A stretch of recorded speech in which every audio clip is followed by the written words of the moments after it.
Los museos son maravillosos.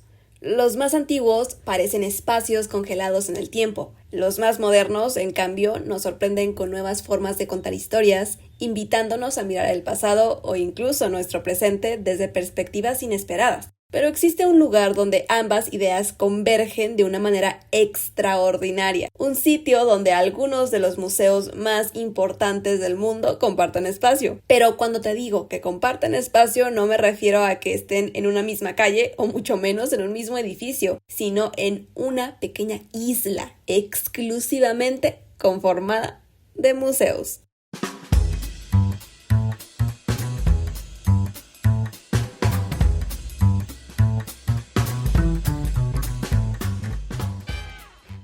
Hola, yo soy Pilar, soy la fundadora de Art by Pilar, un espacio de difusión artística e histórica que habita en redes sociales y que tiene una misión muy clara: acercar el arte y la historia hasta cada uno de ustedes de una manera interesante y, ante todo, verdaderamente significativa. Y hoy es martes de arte. Por eso, en el episodio de hoy viajaremos hasta la Isla de los Museos de Berlín, un conjunto arquitectónico y cultural único que reúne miles de años de historia humana, desde las civilizaciones del antiguo Egipto y Mesopotamia hasta el arte clásico, medieval y moderno. Una isla que no solo alberga colecciones excepcionales, sino que también cuenta la historia de una ciudad, de un país y de la forma en que decidimos preservar nuestra memoria colectiva. Así que ponte cómodo, ponte cómoda, porque estamos a punto de descubrir cómo una isla en el corazón de Berlín se ha convertido en uno de los complejos museísticos más fascinantes del planeta.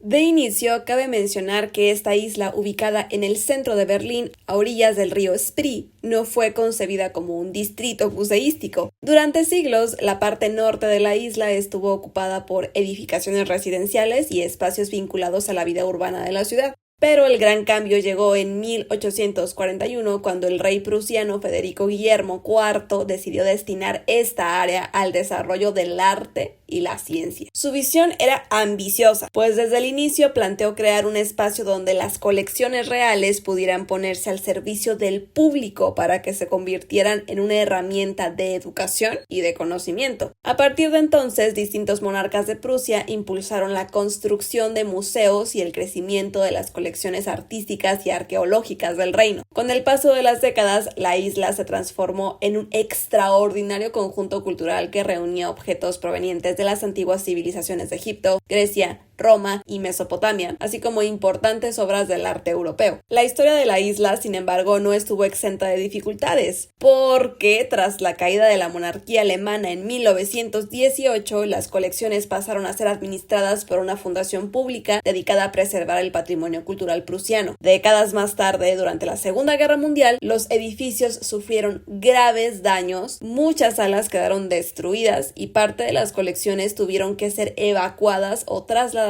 para protegerlas. Y la situación se complicó aún más durante la Guerra Fría, porque con Berlín dividida en dos, este y oeste, las colecciones también quedaron separadas y repartidas en ambos lados. Y no fue hasta después de la reunificación alemana en 1990 cuando comenzó el proceso de reunir nuevamente las colecciones y restaurar los museos. Desde entonces, la Isla de los Museos ha vivido una profunda etapa de renovación y reconstrucción que incluso continúa hasta nuestros días. La cuestión aquí es que este espacio cultural tiene un valor histórico, artístico y arquitectónico tan tremendo que en 1999 la UNESCO la declaró Patrimonio de la Humanidad y hoy día es reconocida como un lugar único donde se puede apreciar no solo la evolución del arte desde la antigüedad hasta el siglo XIX, sino también la propia historia de los museos y de la conservación del patrimonio cultural. Respecto a su ubicación, la Isla de los Museos se encuentra en el corazón histórico de Berlín, la capital de Alemania. Está situada sobre una pequeña isla rodeada por el río Spree, dentro del distrito central de Mitte, una de las zonas más antiguas y emblemáticas de la ciudad. Así que con este dato de la ubicación aclaramos el punto de que, pese a su nombre, no se trata de una isla remota, sino de un espacio perfectamente integrado al tejido urbano berlinés. De hecho, se encuentra rodeada por algunos de los edificios más importantes de la capital, como la Catedral de Berlín, el antiguo Palacio de Berlín y la avenida Unter den Linden. Se podría decir que tiene una ubicación bastante estratégica. Ahora que ya conocemos su historia y su ubicación, hablemos un poco más sobre los espacios que la conforman.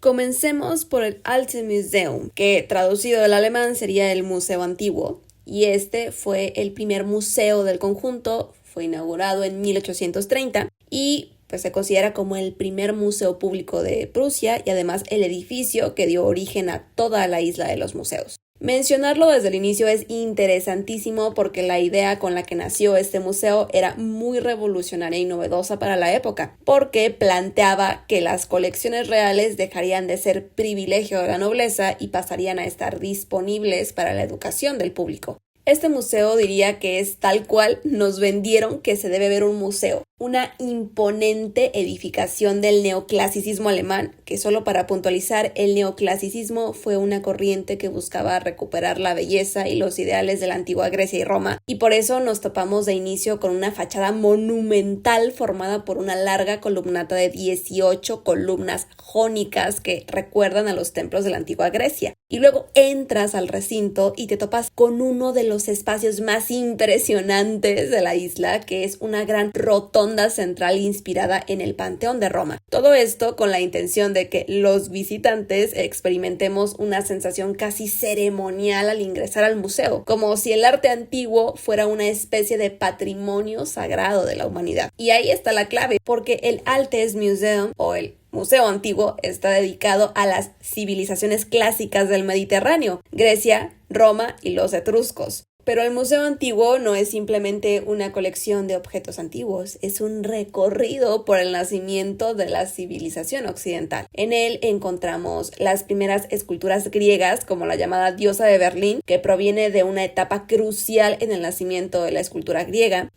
También encontramos los retratos de César y Cleopatra, que son quizá las piezas más famosas de este museo. También encontramos vestigios de los misteriosos etruscos, que, breve contexto, los etruscos fueron una poderosa civilización que existió antes de la expansión de Roma en Italia, y la colección etrusca de este museo es clave porque gran parte de lo que conocemos sobre la religión, las costumbres y la vida cotidiana etruscas proceden precisamente de objetos funerarios conservados aquí. En general, el recinto es uno dedicado a enaltecer el esplendor de Roma. Por eso, cada sala cuenta un capítulo de su historia que conecta a la perfección con la manera en la que esta civilización sigue influyendo en nuestra cultura más de 2000 años después. Así que, en resumen, el Altes Museum, el Museo Antiguo, representa el nacimiento del Museo Moderno en Alemania, también el ideal ilustrado y, claro que sí, el legado grecorromano en Occidente. Ahora, pasemos al segundo museo que encontramos en la isla, que es el Neues Museum, que traducido del alemán sería el Museo Nuevo. Este abrió en 1859, más que nada porque el Altes Museum ya no podía albergar todas las colecciones que Prusia estaba adquiriendo, pero durante la Segunda Guerra Mundial fue uno de los museos que quedó más destruido y en realidad permaneció en ruinas durante décadas hasta que fue restaurado y reabierto oficialmente en 2009.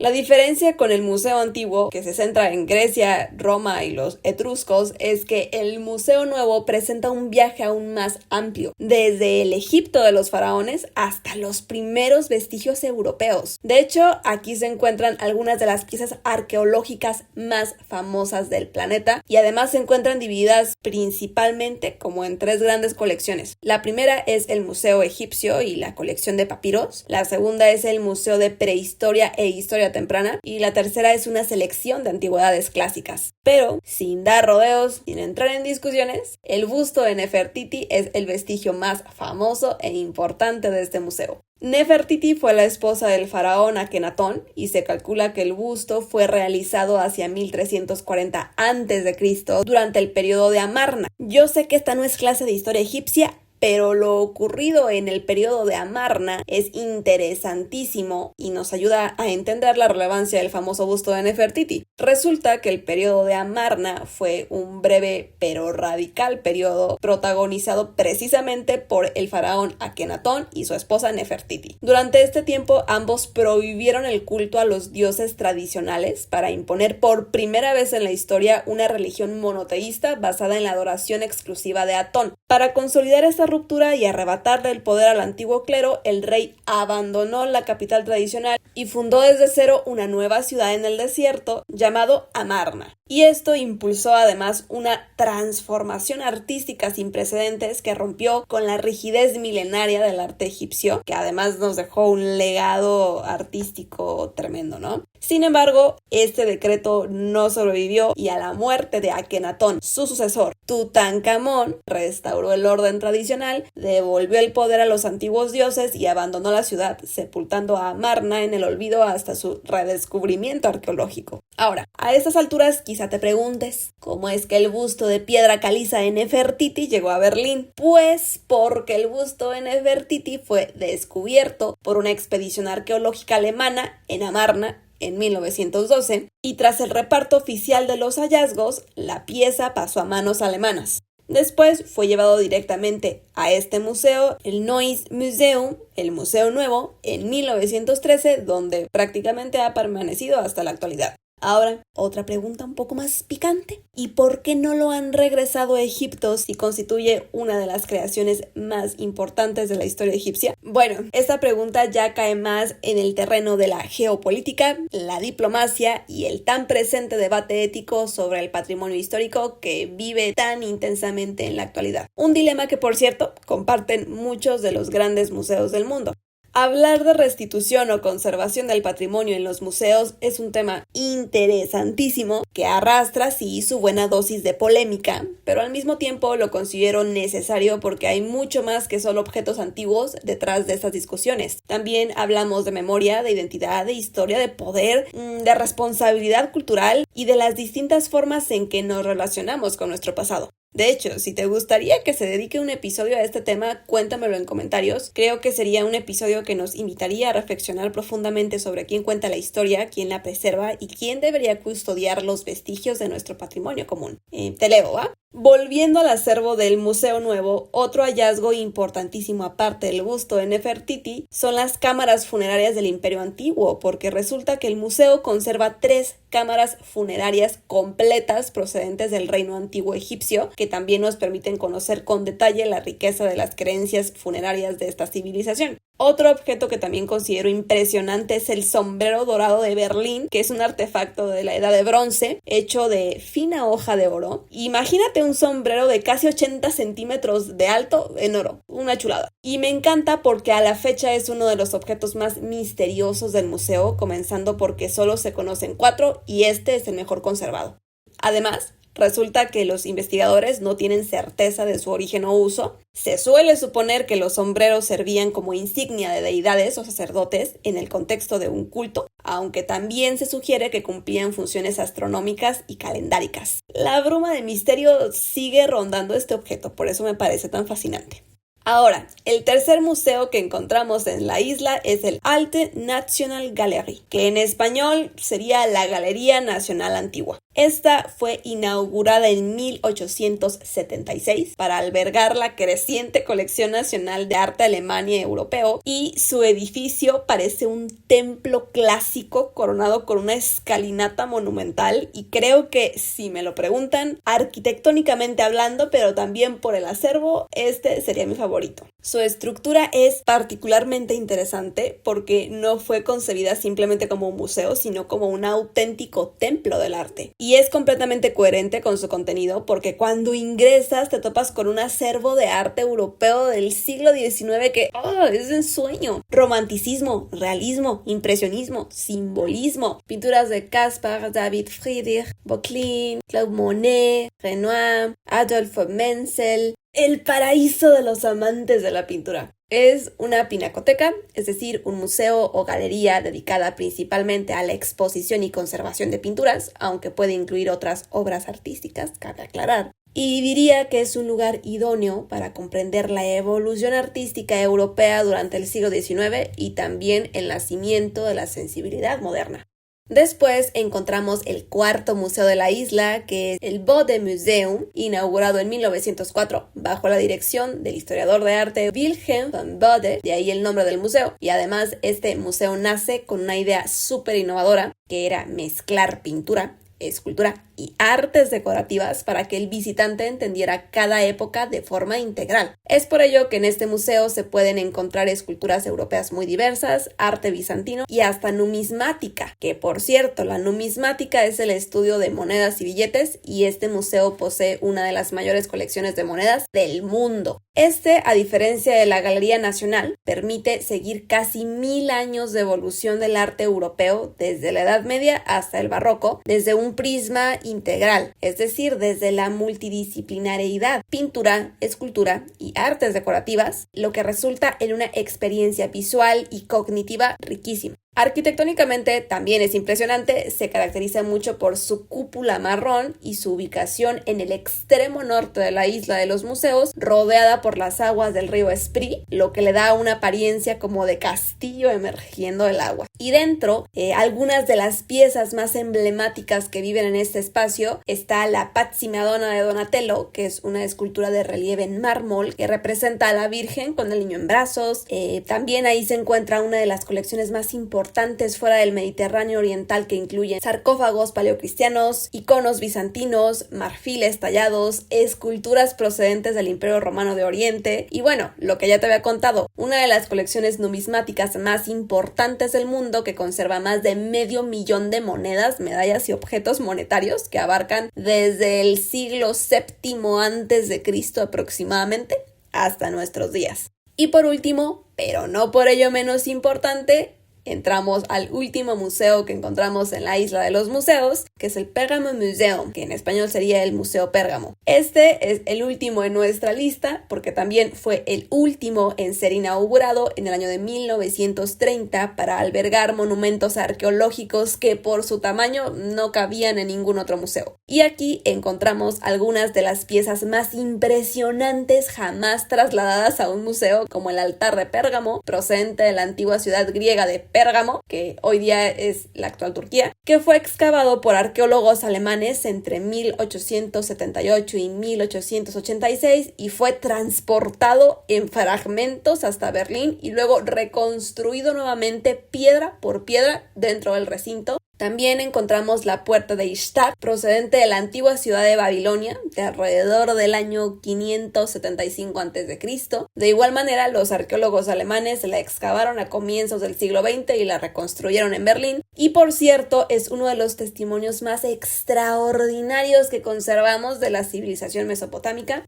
También encontramos otras obras como la puerta del mercado de Mileto y en general muchísimo arte islámico de Oriente Medio. Pero aquí no acaba la cosa, porque en realidad la isla de los museos no está compuesta únicamente por 5 museos. Lo cierto es que la isla constituye un conjunto urbano y monumental desarrollado a lo largo de un siglo, más o menos lo que ya platicamos, 1830-1930, donde cada edificio cumple una función dentro de una visión cultural unificada. Entonces sí, encontramos los 5 museos de los que acabamos de platicar, el Altes Museum, el Neues Museum, el Alte National Gallery, el Bode Museum y el Pergamon Museum, pero también encontramos la Catedral de Berlín, por ejemplo, que aunque no forma parte de los museos, es uno de los elementos arquitectónicos más importantes de la isla y cuya enorme cúpula domina prácticamente todo el conjunto. También encontramos el Lundsgarten, que en resumen es un jardín que crea un espacio abierto que permite contemplar las fachadas monumentales de estos edificios y también actúa como una especie de antesala ceremonial del conjunto. Incluso también encontramos la James Simon Gallery con un estilo arquitectónico pues bastante contemporáneo, minimalista, que resulta ser además la incorporación más reciente al complejo y que más que un museo en sí mismo funciona como el centro de recepción de visitantes de la isla de los museos. Aquí se encuentran las taquillas, las áreas de información, la cafetería, el auditorio y también los espacios para exposiciones temporales. Podría equivaler a la famosa pirámide del Louvre,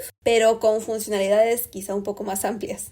La isla de los museos, como lo hemos platicado en el episodio de hoy, más que un conjunto de edificios, es una especie de viaje por la historia de la humanidad. En apenas unos cientos de metros podemos pasar de las primeras herramientas fabricadas por nuestros ancestros prehistóricos a los tesoros de los faraones egipcios y luego a las esculturas de la Grecia clásica para después brincar a los retratos de emperadores romanos y despuésito podemos dar otro salto para admirar a los grandes maestros de la pintura del romanticismo y del impresionismo y un minutito después estar ante monumentos tan extraordinarios como la Puerta de Ishtar o el Altar de Pérgamo. Visitar, vivir la experiencia de la isla de los museos es aprendizaje y fascinación segura por todos los tesoros que resguarda, pero también es un viaje por la propia historia de los museos. Cada uno de sus edificios refleja una forma distinta de entender cómo debemos conservar, estudiar, entender, compartir el conocimiento. En esta isla convive un vasto laboratorio arquitectónico donde coexiste el neoclasicismo, el neorrenacimiento, el neobarroco y hasta la arquitectura contemporánea. Recalcando que la UNESCO la declaró Patrimonio de la Humanidad en 1999, con todo lo que acabamos de platicar hoy, creo que esto cobra mucho más sentido, ¿no? Porque su importancia no radica solamente en las obras que resguarda, sino que en sí misma constituye una obra de arte colectiva. Es el resultado de generaciones de arquitectos, arqueólogos, historiadores, mecenas y ciudadanos que creyeron que la cultura debía preservarse para el futuro.